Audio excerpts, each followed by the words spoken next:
Hello, and thank you for taking the time to join us for the Youth Passing System webinar series, where we continue our mission of empowering youth coaches to spread the ball around and score more points with an effective passing game. So after years of being asked, which passing concept should I run for teams, anywhere from high school on down, we created a streamlined plug-and-play passing system for busy coaches to just plug into their run game. Our program specifically improves your quarterback's decision-making, ensuring your team plays confidently on game day, relying on muscle memory to light up that scoreboard. My name is Matt Lasker, and alongside the eternal one, fake Coach Leach, together we will be your guides through this free webinar series. So after spending a few hours with eternal Coach Leach and I and completing this webinar series, you will have a pre-snap to the next snap, repeatable process your quarterbacks will step through on every single play. If you don't have this, it is a must, because without a quarterback who understands what's going on, you don't have a chance. You will have pre-made or custom engaging lesson plans your athletes will take home and play on their phones outside of the pressure of practice, which is huge for truly understanding the why. And lastly, you will have mastered your quarterback room, as our streamlined passing game ensures you and your quarterback can figure out issues on the fly, because we boiled it down to a few key points. Great to be with you again, Coach. We'll kick it off with another question from the audience. It's all about parents. At the youth and high school levels, parents are pretty involved, to say the least. Most air raid folks know about your horror story with Craig James and his son over at Texas Tech. Do you have any advice or thoughts on the coach and parent dynamic these days? I had a daughter that played softball, and I didn't always like the way things went with her. But as a parent, just because of the emotional involvement that you have with your child, you're really not qualified to evaluate, how many reps your child should have and, who should play ahead of who and things like that. And, we have approximately 12 coaches, and we make these decisions based on attending all the practices and with the wisdom of 12 people. I have to respectfully defer to the people around me as far as playing time. Okay, cool. So the audience is just loving hearing from you every chance they get. We did our 3 core passing concepts last video. We wanted to break out 4 verts all by itself. We actually do have a specific 4 verts day in camp, so might as well have a 4 verts video day as well. It really is that important, and it's a lot of fun as well. All right, so we are going to start with 4 verts against a single high safety. This is very common. This is a representation of cover 3. But again, we're not really harping on that for the kids. We just want them to come to the line of scrimmage and run through our process, and everything else will take care of itself. So as we talked about, the first step in the process is looking for gifts. And for 4 verticals, the gifts are on the outside. So the L and the R receiver, or the X and the Z receiver, however you say it. We are going to look for gifts here. And for a gift, it's the same rules. If they are 7 yards off or more, we're going to throw the stick, okay? But the biggest difference is, as you can see, if they are closer than 7 yards, these receivers will be trained to run an outside release go. So that's the only difference, that there is a conversion if those receivers close to them. So those are the gifts. Those are not part of the progression. As you can see at the top, the progression is H to Y to T. Now, we don't say the routes on this one like we do on the other ones, because they are the same routes pretty much. So we're going to say H to Y to T. So as the quarterback comes with the line of scrimmage, are there gifts? If so, we take them, snap the ball, and throw the ball out there really quickly. If they are not there, and we're just going to, for the sake of this video, we're going to ignore this for now and move on as if the gifts were not there. The second question is your first read open by alignment? And so this is your first read, this H vertical seam, outside release seam route, okay? And even though there's a linebacker here, we are focused on the safety to tell us if we are open by alignment. And right now, there is no safety capping our seam. If there was a safety sitting here, then the answer would be no. But in this scenario, the safety's in the middle of the field, and my seam route here has no safety at 10 to 15 yards. This linebacker is simply a linebacker. He is not our concern, besides the fact that we need to get outside of him. So is the first read open by alignment? If this is the look with the safety in the middle and no one 10 yards or deeper capping the seam route, the answer is yes to that question. And so at the snap of the ball, our eyes are on the safety. If he moves straight back, we are throwing this seam route.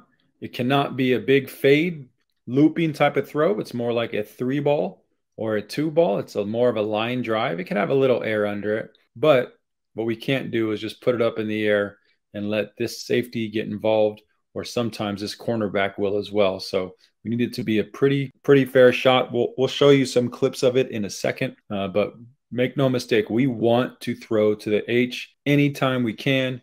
So if this safety steps back or to his left or just stands still, we are banging this as soon as he clears that linebacker. And just like we talked about with the cornerbacks, if his body position is facing forward as this receiver is running by, we could even start to throw this as he's starting to get even with this linebacker, because the quicker we can get this into his hands, the better chance he has a play to make on the safety. Now, at the snap of the ball, if the quarterback looks at the safety, and that's where their eyes should be, and the safety moves this direction toward the H, we're simply going to say, okay, great.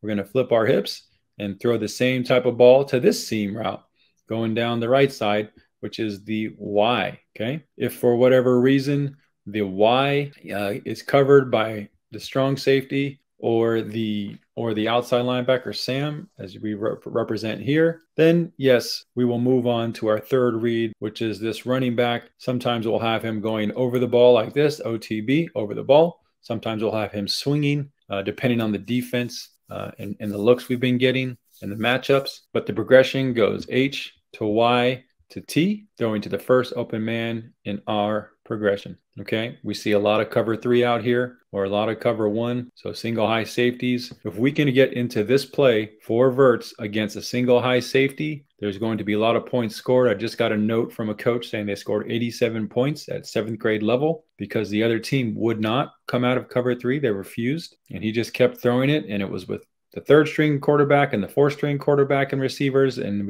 they just kept scoring because of this simple play. Okay, so single high safety. While we're not focused on that with the kids the majority of the time, on verts, we do need to see if these seams are capped. And if they are, that typically means that we have 2 safeties. When it's 1 safety, it usually means we have these vertical seams to run up. Okay, cool. So before we move into verts against cover 2, I want to try to get another audience question in. This one's a bit different. It sounds like they're asking if you don't like cats. Is that a thing? Do you not like cats, Coach? Somebody said that in passing, one of the I hate cats. And I've never figured that one out. The credit to cats, the ability to generate that much animosity, And I'm not sure how close of a relationship some of these people are planning to have with a cat, or why they would value the opinion of a cat or their perceived opinion of a cat. I'm indifferent about cats. I've never understood how a cat can accelerate that much animosity. I mean, to me, it's just a cat.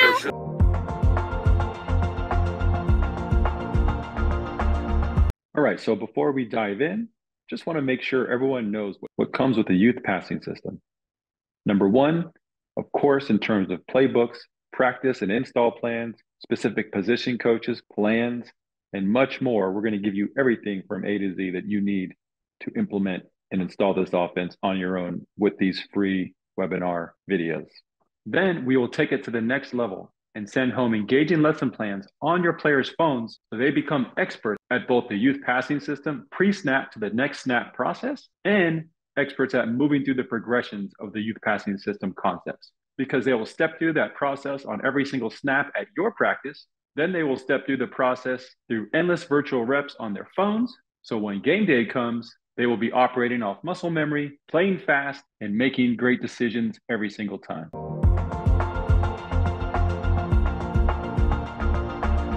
As you can see here, this is going to be a 2 safety look. And so the first thing that we do, we come to the line of scrimmage, we look outside for any gifts. Okay, and as you can see, these cornerbacks, there's no gifts because they're within 7 yards. So now this route has converted to a outside release go route because of the 7-yard rule. And quarterbacks can feel free to attack this if they have a nice matchup. Now, let's move on to the progression. Since there's no gift, our progression still is H to Y to T. Again, we want to have synergy with our plays. Quarterback doesn't have to learn anything new as far as his progression and where his eyes go. It's just a matter of finding the open receiver within that progression. Just like the outside routes converted from a stick to a go, the inside routes convert almost the opposite. They go from a go to a dig. And in our digs at the lower levels, we don't let them continue on their path across the field like you would in the pros or college. We have them sitting in grass in between the outside linebacker and the middle linebacker. And we still really want to throw to the H. So likely in this defense, these defenders are going to be dropping to their zone. As we run this dig, we want an outside release. So if this linebacker widens, that's fine. We will widen with him. The only time we don't get outside him is if he just flies, just sprints out to the flats for some reason. But otherwise, we will widen with him because all that's doing is creating more grass in between linebackers, which is the goal in the first place. So we'll widen outside release, get to about 8 to 10 yards, turn sharply in. And if they are in zone, we are just going to settle in the grass between the outside linebacker drop and the middle linebacker drop. Flashing our hands, stepping to the quarterback, just like perfect drill. Again, it's all tied in together and expecting the throw to come immediately. Now, again, if they are in man, then we will want them to keep running across the field. There's no reason to stop when you're in man defense, but we don't get that too awfully much with this concept. Okay. So just in the same way, the H is running the outside release, 8 to 10 yard dig. So is the Y, because he looks up and he sees that he is capped. There are safeties on top of their seam route, and they cannot get over the top of that in 3 seconds. So we're going to convert that to a dig, outside release, widening as they widen, turning this corner at about 8 to 10 yards, flashing their hands, stepping the quarterback, expecting the ball. We want to make sure that we are in the line of sight of the quarterback. So if this linebacker moves over, then we need to stop for the grass over here and get in the line of sight. Okay. So the quarterback will snap the ball, be staring down this linebacker, wanting to understand if we have an open receiver in grass. If we do, throw it. If there's a lot of traffic there, we're moving on to this. If he's open in grass, throw it immediately. And if not, we'll always have this running back, like I said before, either doing a swing or an over the ball, depending on the defense. And the last way that I'll show this to you is in our 3x1 set. And in the same way on the first two, with our open set, nothing changes. We come up to the line of scrimmage, we look for pre-snap gifts, and on verts, it's on the outside. And in this look, it looks like it's almost cover one, or looks like it's press coverage. So in this look, they have converted their stick to an outside release go. Quarterbacks, if you like the matchup, we could take advantage of that. But since there's no gifts, we're going to move on to our progression. And notice nothing has changed. It is still H to Y to T. It's verts. But now we have a safety to play off of. We're still going to look at the safety as the quarterback and make him wrong. Whoever he chooses, he can't be correct. And so H to Y to T. Now this H, we are going to run a bender in front of the safety, and the Y is going to run a seam behind the safety. So this safety needs to choose, but we are looking at the same thing. Quarterback comes up to the line of scrimmage.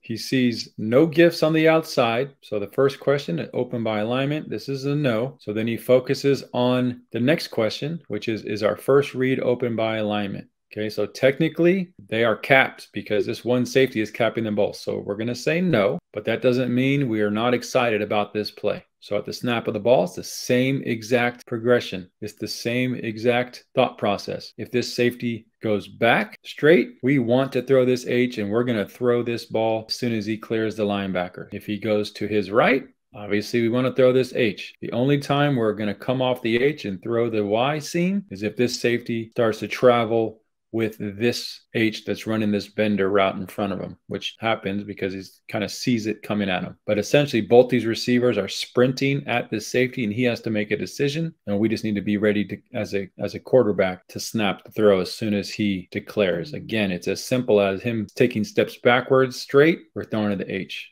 Pretty much anything, we're throwing to the H. We just need to be cautious of getting the ball over the linebackers and making a nice, solid throw. All right, let's watch a few clips of verts through the different age groups. It's one of our favorite plays as a program.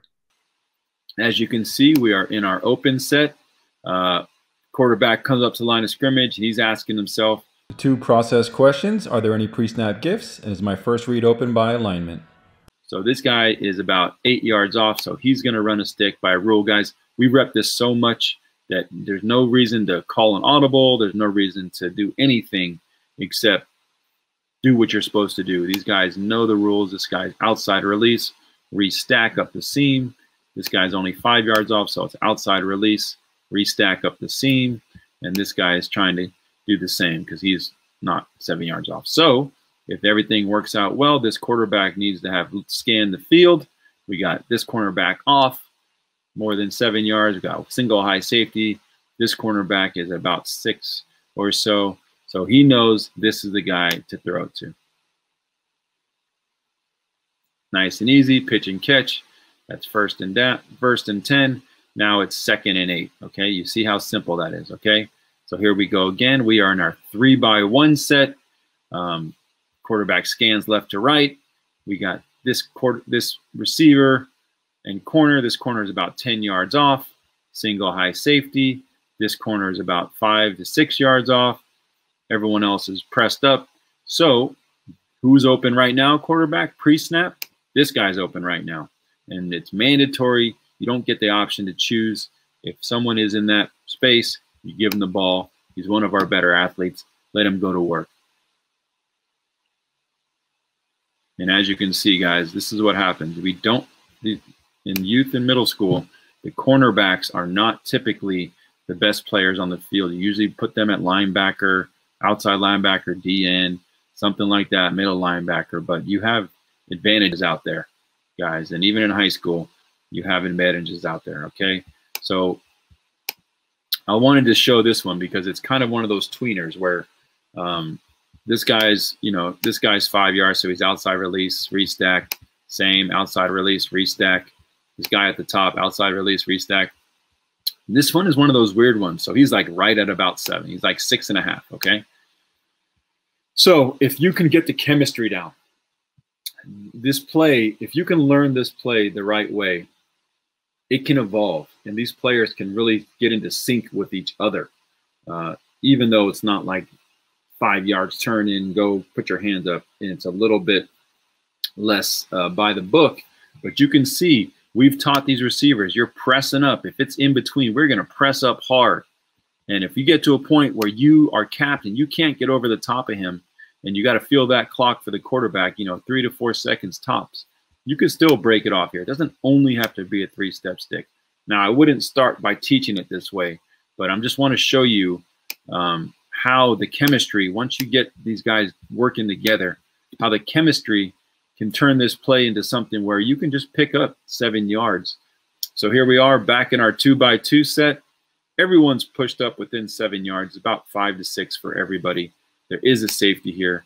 So we are in our 2-by-2 set. So everybody is going, but if you remember, our read is H to Y. We got our slot Y in to F, who's swinging for us this year, okay? So this safety, if he goes back or to his left, the quarterback's going to throw a nice, not a huge lollipop. Obviously, you need a little bit of air, but he's going to read it. That guy clears the linebacker, hit him right up the seam, and he's off to the races. Guys, and people didn't really know what to do with us. That safety is down right now. There's no high safety. They thought they can just blitz us to death, which is a bad idea. If you have a quarterback that has any poise at all in a line that can hold up, same thing. They brought all the safeties down to try to cover these guys. If we just can get the time, there's no way that these DBs can stay with our best athletes time and time again, okay? Even though I want that to happen. And of course, 4 verts, right? 8U team game that they almost threw for 300 yards, like no BS against this team. Actually, this is the team that won the championship at that level, the team in the white and maroon. They actually won, but I'm proud of our kids, man. They get to rear back and throw the ball, so the level of difficulty is there, even at the 8-year-old level. And go play like they're big boys and air it out. I mean, it's so fun to watch 8-year-olds do it. And like I said, this quarterback's 7-year-old, so he's got a pretty bright future. His dad played college ball. Okay, so here's 10U, all verts. They are getting in at this age, starting to actually make reads on the safety and make reads on the corners. And sometimes they don't, but yeah, they sit. The receivers are understanding when they're capped with 2 eye safeties to sit in that zone between the linebacker and the safety, and the quarterbacks know that they can count on them being there. So I'm excited that even at that level, they can read 1 safety or 2 safety. And 12U, yeah, this is in the middle school level. 12 verts is a huge play for both these teams. And if you can get some quarterbacks that can understand this play is absolutely, as it's always been, pretty darn deadly in general. Then obviously, if we go 3x1, you can isolate and go after certain, players or for the next month or 2. All right. So 1 high capped, 1 high uncapped. We're running vertical routes, right? The H 3x1, basically with 1 safety. It's just almost impossible for those guys to cover one-on-one our receivers when they're in a dead sprint and know exactly where they're going. We do it out of open a lot. Really love to put that safety in conflict, and as long as we make it work, for sure.